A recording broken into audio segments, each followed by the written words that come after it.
Hello there. Good day, good morning, good afternoon, wherever you are. My name is Cyreta Laws-Frumau. I'm a performance and mindset coach, mentor with the Proctor Gallagher Institute. And I have been going through the book, Think and Grow Rich by Napoleon Hill. So this is a 1937 classic. And this book has sold over 15 million copies. In this book, Napoleon interviewed over 500 men and women who, despite difficulties or challenges, were able to gain riches, gain success. And so in this book, there are 13 success principles that I'm sharing with you. Now, what is the purpose of doing this? Well, the first one is to inspire you to action and for you to be able to improve your lives and the lives of those around you, for you to go after the thing that is a burning desire and to just achieve more in your life, whatever that is. Also, my mentor, the late Bob Proctor, he read this book for over 60 years, and this book completely changed his life. It was recommended to him by his mentor, Ray Stanford. And at the time that it was recommended, Bob he wasn't very healthy. He had financial difficulties and he wasn't a very happy person.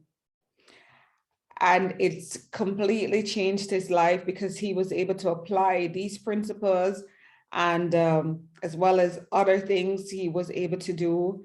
But the most important thing is that these are proven principles. Napoleon interviewed thousands of persons as well, and they completely improved their lives. So make of it what you will, use it, and welcome again to my channel. So, as I said, we're on chapter 12, the subconscious mind. And chapter 12, the subconscious mind, is the 11th step towards riches. It is the connecting link, Napoleon says. What are we discussing today? All right, so my three main topics. Number one, we're going to talk about the power, the characteristics, the magic of the subconscious mind. My second point, we're going to talk about the two major sets of emotions. And then finally, I'm going to talk about prayer. What is it? How can it help us? First step. So the characteristics of the subconscious mind. And before I go into that, I also want to make mention of a question that I got that I think maybe other persons might be experiencing, is that you're going through this, but you haven't been able to catch up on all the videos, and you're not able to actually do all the exercises. What I want you to be aware of is that this information needs to be repeated. It is not information that you will listen to or you will do and then you change your life tomorrow. So it's okay, however, whatever speed you're going at. The important thing is that every single day you do even a little thing. Even a little thing can make a big difference. Even if you think about the book, it is something, and there is no pressure. Whatever you do, try to do it in a relaxed way and move just daily towards your desire. And be careful of the thoughts that you're thinking. And that's why this chapter is so powerful, because it's going to reveal to you just how important it is, what I'm saying right at this very moment, how important it is to just be gentle with yourself, be loving to yourself, and you will eventually develop the habit of reading and repeating and actually doing something repeatedly. consciously. We weren't taught how to do it this way, and that's okay. Now we are learning new things. Now we're reprogramming our subconscious mind. So the subconscious mind. The subconscious mind is the connecting link, Napoleon says, and it's the connecting link between the finite mind and an infinite intelligence. We call infinite intelligence. Some of us refer to infinite intelligence as God, the universe, the source. There's so many names. It's irrespective of what we would like to refer to infinite intelligence as. Just understand that the subconscious mind is the link between your finite mind and infinite intelligence. This is a topic that we study quite a bit at the Proctor Gallagher Institute, and the awareness of the importance of the subconscious mind will definitely make a huge difference in your life. So the subconscious mind receives thought impulses or sense impressions, whether negative or positive. Even though we can't control the subconscious mind, we can influence it by these thoughts and bringing our thoughts in alignment with the thing that we want.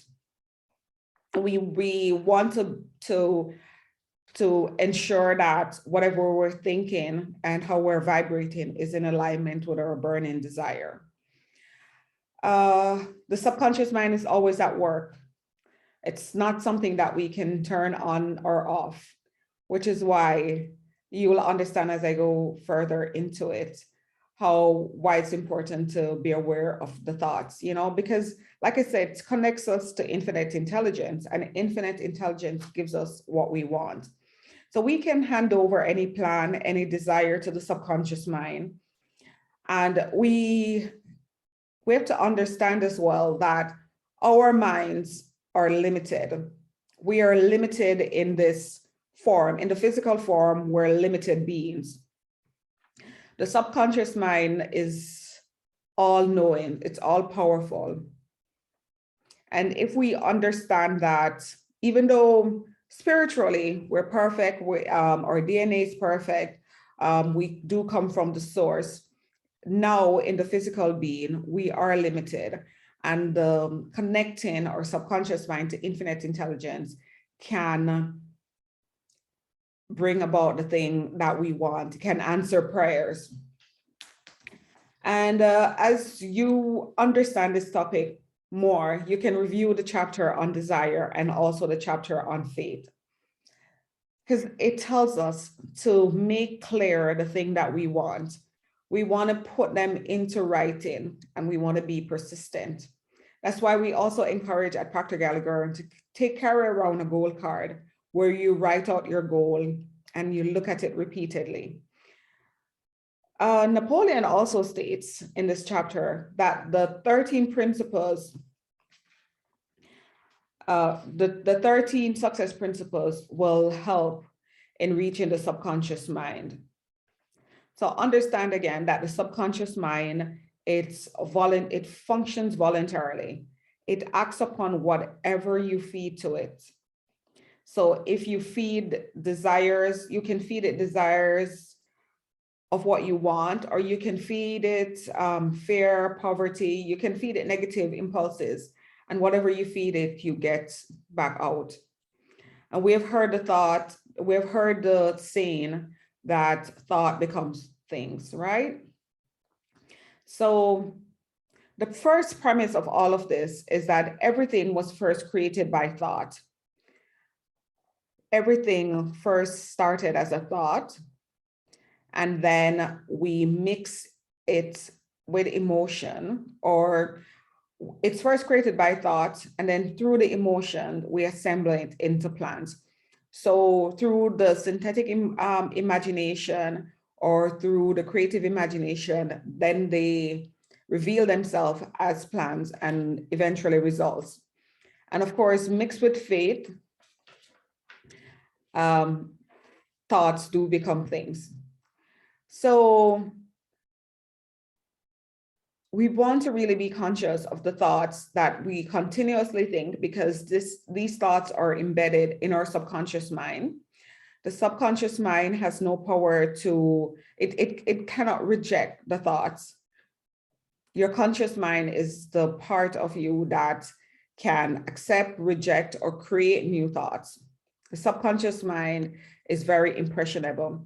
And also, which is why as babies, we learn the language that our parents or people within our environment teach us. And also we pick up thoughts from them. We have no choice in it because our subconscious mind is wide open at that point. So that's a little bit deeper into it. And so we become a magnet, we become a pattern, and we become a blueprint for whatever thoughts are being impressed upon our subconscious mind. And this is why we continually express the same things. We have the same experiences, we have the same relationships, because it's almost as if like we're programmed. And that might be a difficult thing to hear, but think about the things that you continually do, the things that become habitual in your life. It's because of what you've been impressed upon the subconscious. And if you don't consciously change these things, they will continue this way for years. So the thoughts, especially when they're mixed with emotions or feelings, is what expresses itself in our results, expresses itself as things. So that is the characteristics or the power of the subconscious mind. And that is the awareness that we want to have as we go through our day. The second thing that we want to talk about, we just mentioned how when the subconscious mind or when our thoughts are impressed or influenced by feelings and emotions, how they have a greater impact. So what are these feelings and emotions that we need to be aware of? My second point is about the two sets of emotions and their possible impact. On page 297 of my book, you have the 7 major positive emotions. And these emotions, they influence and they control your inner audience with your subconscious mind. So it's almost like, you know, when persons talk about your inner conversations.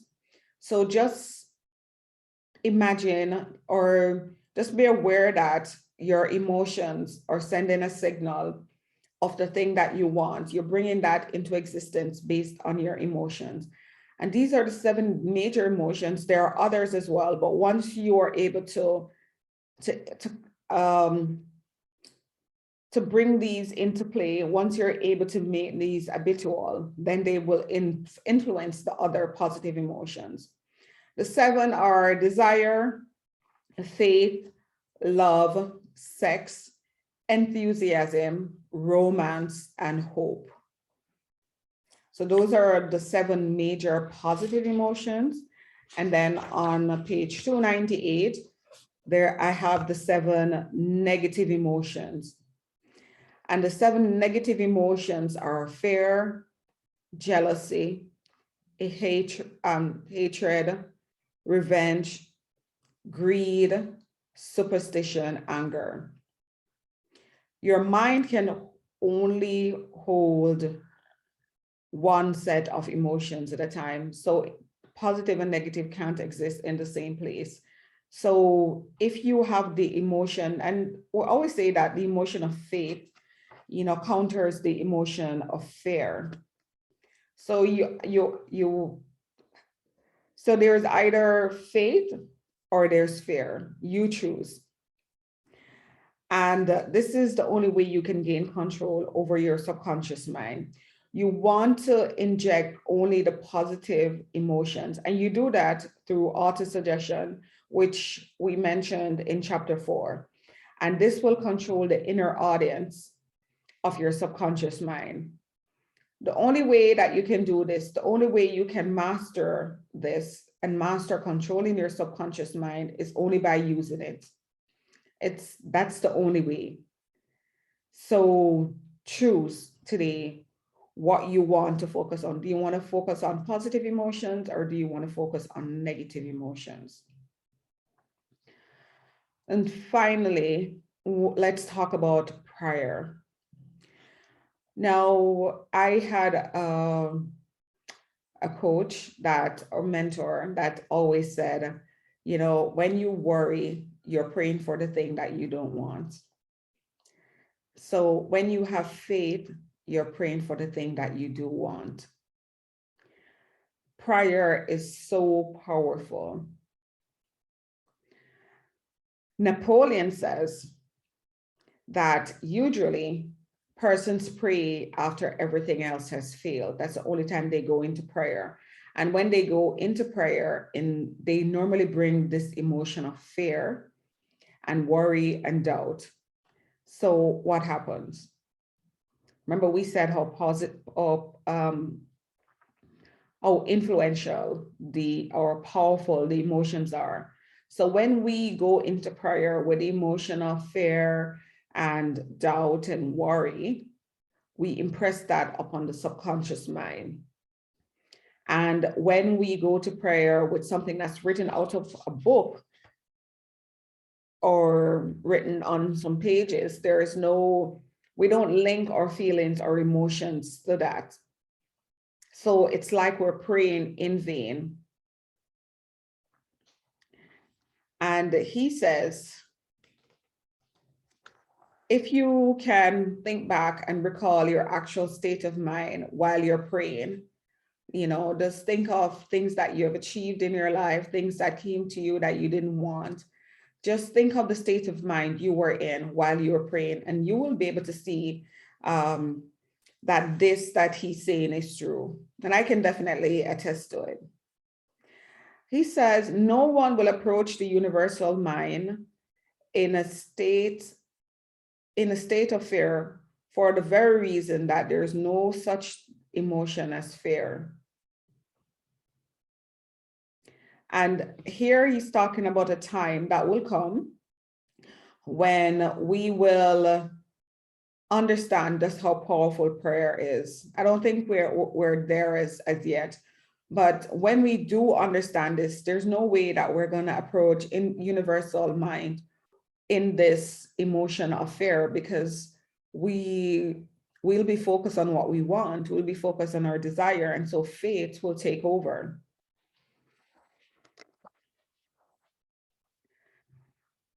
Okay, another very important thing that he says is that, you know, he talks a little bit about ignorance. So he, you know, like 100 years ago, when we thought that lightning was the wrath of God and we feared it, but yet through the power of faith, men have now harnessed lightning. And there are a lot of other things we can think of, the conveniences that we've experienced in this life, how men have, through the same power of faith, been able to change things around.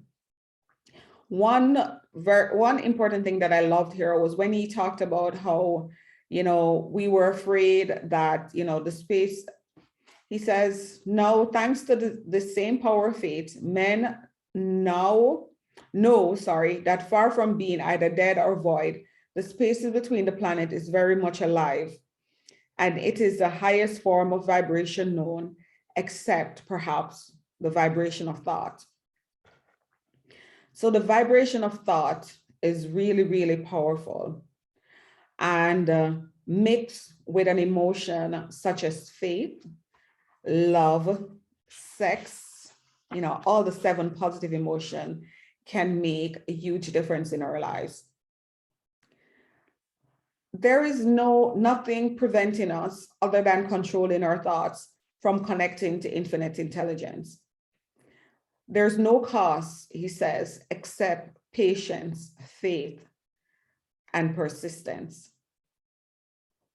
So if you've been praying for something that you want, Just know that it will come to you once you communicate with the positive, the right emotions, be a little patient, have faith, and be persistent. He says you either go direct or you do not communicate. So just go directly to infinite source with these positive emotions. And he linked this to actually the vibration of sound coming from a radio. And if you understand the working of a radio, the working principle, then you will understand this. Because once it's set up, it changes the rate of vibration, which the human ear cannot detect. So once we are vibrating at a certain level, once we are vibrating higher, then this is communicated and reached. And we are able to reach the, infinite intelligence. In closing, I want to just read this from the last page, 301. He says, before your prayer will reach infinite intelligence. This is a statement of the author's theory only. It probably is transformed from its original thought vibration in terms of spiritual vibration. Faith is the only known agency which will give your thoughts a spiritual nature. So your thought vibration, he's saying,